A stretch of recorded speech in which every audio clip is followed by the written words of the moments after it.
আজকের এই বিশেষ বিশ্লেষণে আপনাদের স্বাগত। আজ আমরা আসাদুল্লাহ তাকির লেখা অত্যন্ত চমৎকার এবং গোছানো একটি দালিলিক বিশ্লেষণ নিয়ে কথা বলব। কুরবানি করা কি আসলেই একটি কঠোরভাবে পালনীয় ওয়াজিব এবাদত, নাকি এটি নেহাতি একটি ঐচ্ছিক বা সুন্নত আমল? লেখক তার আর্টিকেলে কোরআন, হাদিস এবং ঐতিহাসিক প্রেক্ষাপট ঘেঁটে অত্যন্ত সূক্ষ্মভাবে এই বিষয়টা তুলে ধরেছেন। প্রশ্নটা শুনতে খুব সহজ মনে হলেও উত্তরটা নিয়ে কিন্তু বেশ বিতর্ক আছে। কুরবানি করাটা কি ওয়াজিব নাকি ঐচ্ছিক? বর্তমানে অনেক জায়গায় এমন দাবি শোনা যায় যে পশু কুরবানি করাটা সম্পূর্ণ ঐচ্ছিক একটা ব্যাপার, মানে করলে সওয়াব আছে কিন্তু না করলে কোনো গুনাহ নেই। লেখক আসাদুল্লাহ তাকি মূলত এই প্রচলিত দাবিটার ব্যাপারেই একটা বড়সড় প্রশ্নচিহ্ন এঁকে দিয়েছেন এবং আমাদের সবাইকে প্রাচীনকালের শাস্ত্রীয় প্রমাণগুলোর দিকে একটু ফিরে তাকাতে বলেছেন। তো পুরো বিষয়টা পরিষ্কারভাবে বোঝার জন্য আমরা আজকের এই আলোচনাটাকে কয়েকটা ভাগে ভাগ করে নিয়েছি। প্রথমে জানব ঐতিহাসিক মতবিরোধ ও মূল দাবি সম্পর্কে, এরপর দেখব কুরআন হাদিসের প্রমাণ, তারপর নবীর আমল, বিরোধী যুক্তির খণ্ডন এবং সবশেষে পুরো বিশ্লেষণের একটা সারসংক্ষেপ। চলুন শুরু করা যাক আমাদের প্রথম পর্ব, ঐতিহাসিক মতবিরোধ এবং মূল দাবি। বিষয়টা একটু খেয়াল করুন। প্রাথমিক যুগের যারা ক্লাসিক্যাল ইমাম ছিলেন, যেমন ধরুন ইমাম আবু হানিফা বা ইমাম মালেক, তারা কিন্তু বহু গবেষণার পর কুরবানিকে সুস্পষ্টভাবে ওয়াজিব বা বাধ্যতামূলক বলে ফতোয়া দিয়েছেন। কিন্তু লেখকের মতে আধুনিক যুগের কিছু স্কলার পূর্ববর্তী সেই ঐকমত্য থেকে সরে এসেছেন। তারা বলছেন কুরবানি নাকি সম্পূর্ণ ঐচ্ছিক, আর ঠিক এই দুই বিপরীতমুখী অবস্থানের ওপর ভিত্তি করেই আমাদের আজকের এই মূল আলোচনা। এখানে সংজ্ঞার বিষয়টা পরিষ্কার হওয়া খুব জরুরি। ইসলামী আইনশাস্ত্রে ওয়াজিব বলতে আসলে কি বোঝায়?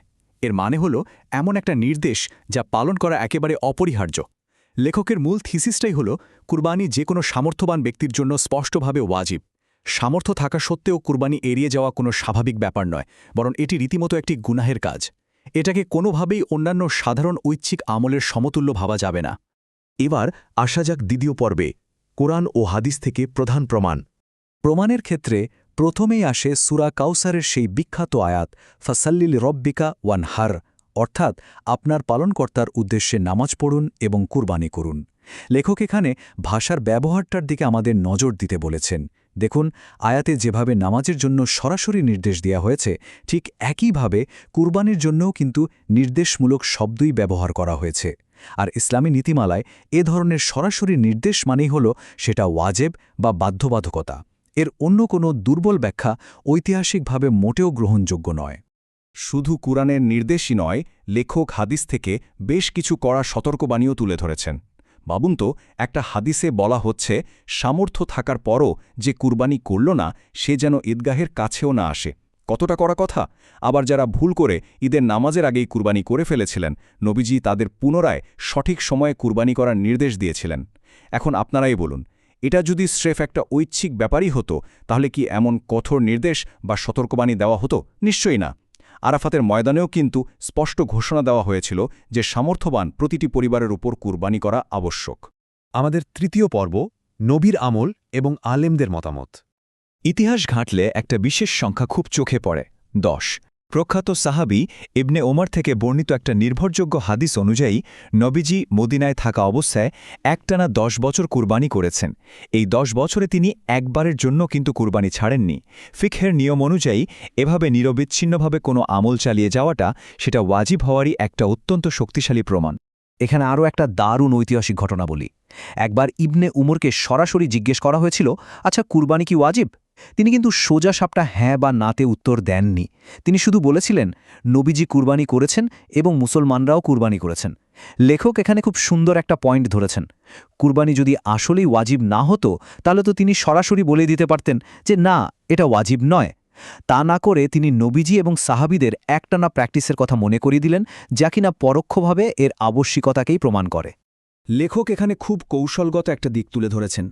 যারা কুরবানিকে শুধুই সুন্নাত বলেন, তাদের কাছেও কিন্তু শেখুল ইসলাম ইবনে তাইমিয়া বা শেখ ইবনে উসাইমিনের মতো স্কলাররা ভীষণ শ্রদ্ধেয়। মজার ব্যাপার হল, এই স্কলাররাও যখন নিরপেক্ষভাবে কোরআন হাদিস বিশ্লেষণ করেছেন, তখন তারাও এই সিদ্ধান্তে এসেছেন যে কুরবানি আসলেই ওয়াজিব। ইবনে উসাইমিনের মতে তো কুরবানি ওয়াজিব হওয়ার সপক্ষের প্রমাণগুলোর পাল্লায় আসলে বেশি ভারী।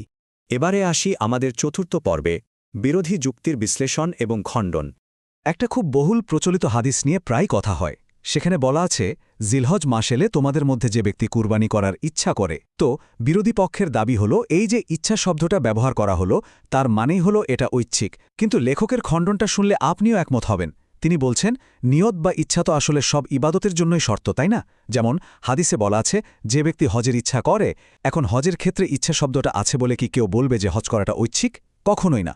ঠিক একইভাবে কুরবানির ক্ষেত্রে এই ইচ্ছা শব্দটা এর ওয়াজিব বিধানকে কোনোভাবেই বাতিল করে দেয় না। বিরোধী পক্ষের আরেকটা দাবি হল কিছু হাদিসে কোরবানিকে মুসলমানদের সুন্নাত বলা হয়েছে। আমরা তো এখন সুন্নাত মানে বুঝি যা বাধ্যতামূলক নয়। কিন্তু লেখক এখানে ঐতিহাসিক ভাষাতত্ত্বের একটা দারুণ ব্যাখ্যা দিয়েছেন। তিনি বলছেন ইসলামের একদম শুরুর দিকে সুন্না মানে ছিল পথ, পদ্ধতি বা ঐতিহ্য। আধুনিক ফিকহে সুন্নাত বলতে আমরা যা বুঝি ওই যুগে সেই পরিভাষাটা তৈরিই হয়নি। কাজেই তখন কোরবানিকে মুসলমানদের সুন্না বলা মানেই যে আইনিভাবে এটা ঐচ্ছিক কোনো ব্যাপার, তা কিন্তু মোটেও নয়। তৃতীয় আরেকটা যুক্তি দেওয়া হয় যে হজরত আবু বকর বা ওমরের মতো বড় সাহাবীরা নাকি মাঝে মধ্যে কুরবানি করতেন না। এর জবাবে লেখক খুব সুন্দর একটা ঐতিহাসিক প্রেক্ষাপট তুলে ধরেছেন। দেখুন, এই খলিফারা মূলত রাষ্ট্রীয় কোষাগার থেকে পাওয়ার সামান্য ভাতার ওপর চলতেন। তাদের হাতে কিন্তু ব্যক্তিগত অতিরিক্ত কোনো সম্পদ ছিল না।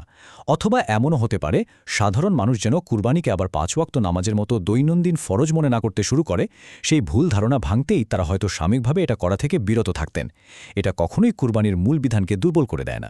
এবার আমরা চলে এসেছি আমাদের একেবারে শেষ পর্বে, দালিলিক বিশ্লেষণের সারসংক্ষেপ। পুরো চিত্রটা একসাথে মেলালে কি দাঁড়ায়? কুরআনের সরাসরি নির্দেশ, নবীজির কড়া সতর্কবাণী আর তার একটানা আমলের যে বিশাল প্রমাণ ভাণ্ডার আমাদের সামনে আছে, তাতে যুক্তির পাল্লাটা ওয়াজিবের দিকেই অনেক বেশি ভারী হয়ে যায়। অন্যদিকে যেসব যুক্তি একে ঐচ্ছিক বলতে চায় সেগুলো মূলত ঐতিহাসিক পরিভাষার ভুল বোঝাবুঝি বা খণ্ডিত তথ্যের উপরই দাঁড়িয়ে আছে।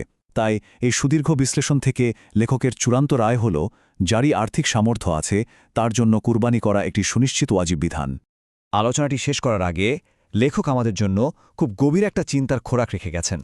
সমাজে যখন ছোটখাটো প্রথা বা ঐতিহ্য নিয়ে বিভিন্ন গোষ্ঠীর তীব্র লড়াই করে, সেটাকে একেবারে কড়াকড়িভাবে চাপিয়ে দিতে চায়, তখন ইসলামের ইতিহাসের এত বড় একটা নিদর্শন আর সুদৃঢ় ওয়াজিব বিধানকে কেন বারবার ঐচ্ছিক বলে খাটো করার চেষ্টা করা হচ্ছে? এর পেছনে আসলে কারণ কি হতে পারে? বিষয়টা কিন্তু সত্যিই ভাবার মতো। আশা করি আজকের এই বিশ্লেষণটি পুরো বিষয়টাকে নিয়ে আপনাদের নতুন করে ভাবতে সাহায্য করবে। এতক্ষণ আমাদের সাথে থাকার জন্য অনেক অনেক ধন্যবাদ।